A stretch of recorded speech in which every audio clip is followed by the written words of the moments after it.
Welcome to SupplySide Central on this last day of the exhibit hall here at SupplySide 2014. We're going to kick off our Rockstars portion of the program today.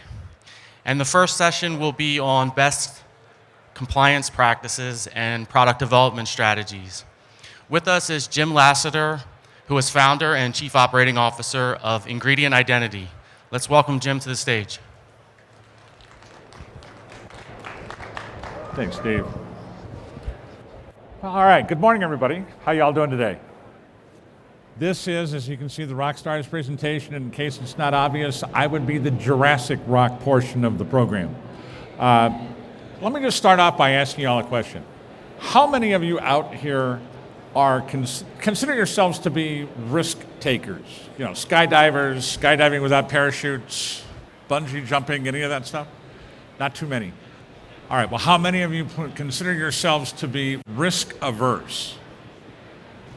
Kind of the same response, but we've got one lady over here. Now, my hunch is that this lady works in the quality department because quality folks are typically involved in being very risk averse.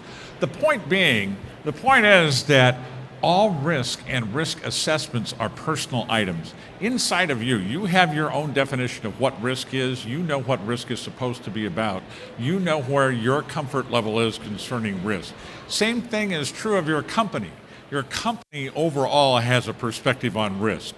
And what tends to happen is your personal beliefs and the alignment of your company's beliefs regarding risk, sometimes there's a misalignment.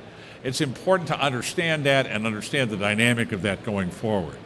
Okay, so everybody is understanding the fact that you are involved in risk taking. When you drive to the store, for example, you take a risk as far as choosing which route, how fast you drive to the store, et cetera, et cetera. Your company, regardless of what activity they're involved in, assesses risk continually, and the individuals responsible within the organization for assessing that risk and dealing with that risk ultimately have their own personal beliefs that they bring to the table. Again, when there's a misalignment of their personal beliefs and the company's overall perspective, there's a challenge.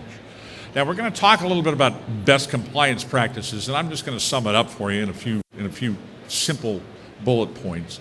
But the bottom line is as follows. How do you deal with risk? Then how does your company deal with risk?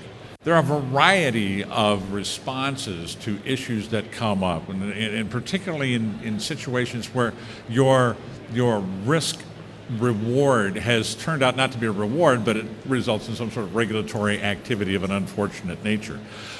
What's the response like? Sometimes it's denial. Good many times it's denial. Sometimes it's genuine upset. A lot of times it has to do with pleading ignorance or just being flat out ignorant. But the bottom line is there's stress involved. That stress can involve an overreaction. And a lot of that goes back to the individual personalities that are involved and engaged in the whole management of stress from their personal beliefs as it carries over into the organization. Now, the folks at the very top of that organization are going to be involved in making the determinations for the company as far as what it is that they are willing to do from a risk perspective. Those decisions need to involve everyone. And I mean everyone, because everybody is involved. But because you're involved, what has to be accounted for is your own personal perspective.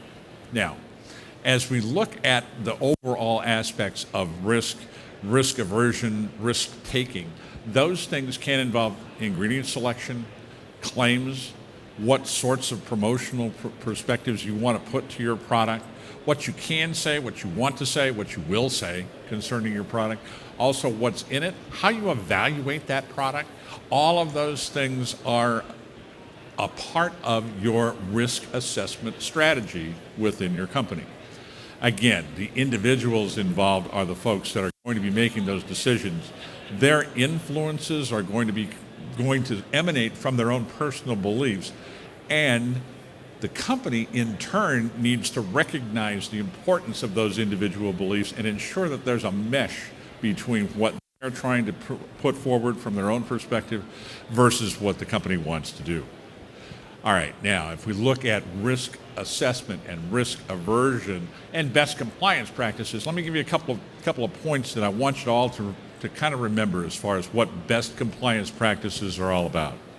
The first thing is There's no such thing as a regulatory certainty. Doesn't exist. There are a good many things that you cannot do, and those are sort of absolutes, but there's a whole lot of things that you may think are safe or acceptable, but you just never know. And maintaining that recognition is important. Second thing, everybody's involved in risk assessment, everybody. But the important thing, which is point number 3, the important thing is that everyone being included means that everyone has to achieve consensus. And consensus is an important word. It doesn't necessarily mean that you absolutely agree with what your company is trying to do, but you are supportive of that decision. In that support mechanism, this is where the company's responsibility comes into play. The company's responsibility is to say, look, I have to establish a position that matches up with my own people's understanding. From an individual's perspective, individually, you have to be able to assess whether or not the company is headed in the right direction, whether or not it is a risk that you can, in fact, live with or support, more importantly. And then you have to determine the mechanism that you decide to put into that system. So in a best compliance practice environment, everybody's involved, everybody's understanding. The system disconnects between personal beliefs and company beliefs involving risk and risk-taking are meshed. They're supported. All right, now, if I look at the way to do this, you take individuals, the individual has their own beliefs. They're still personally responsible for every bit of risk that they involve themselves in. They belong to teams within your organizations, whether it's a regulatory team or a quality team or even production. You're involved in that risk-taking process.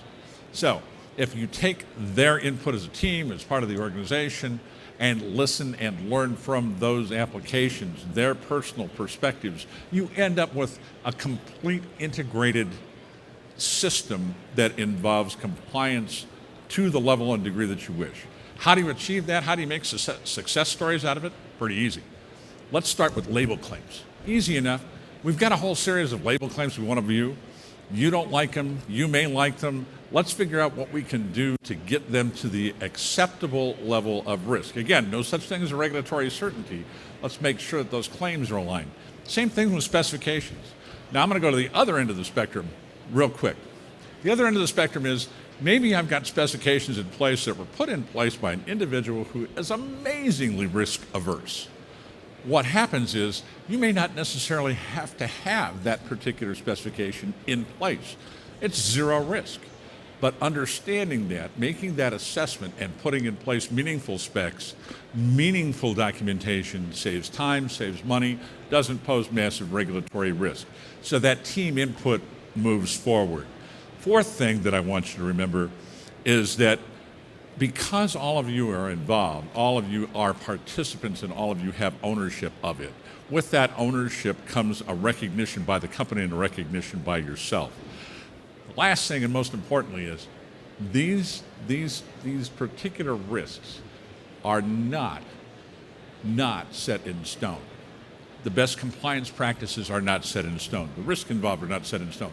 Regulations change, guidances change, information and interpretation changes.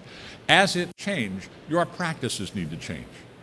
So it's an ongoing process, but once you have a fully integrated system involving the individuals into the corporation, into teams, into their organization, the overall understanding and application of what risks you're willing to take makes complete sense. The ultimate benefit, the ultimate delivery of whatever risk you choose, your company chooses, is the consumer. Because at the end of the day, you're passing that risk on to the consumer. Whatever risk decision you made, whether it's passing out interesting information that you may well believe, but may not necessarily be fully supported to the degree that the regulatory folks want, but you still firmly believe in it, you're willing to take that risk, you're going to provide that claim to the consumer, that's a risk you take. The beneficiary is the consumer. At the end of the day, they're the ones who accept that benefit while you deliver that risk.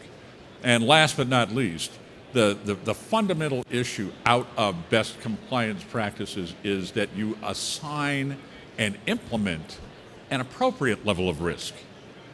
And I know that sounds crazy, but it's not too much. Let's not go crazy here. but it's certainly not too little. You want to make certain that you as an individual take that responsibility upon yourself to deliver that message couched from your own personal beliefs, put that into your organization, and at the end of the day, what you wind up with is a system in place that conforms to what we have identified as best compliance practices. So with that, I just want to sign off as any good rock star would and say, thank you, Las Vegas.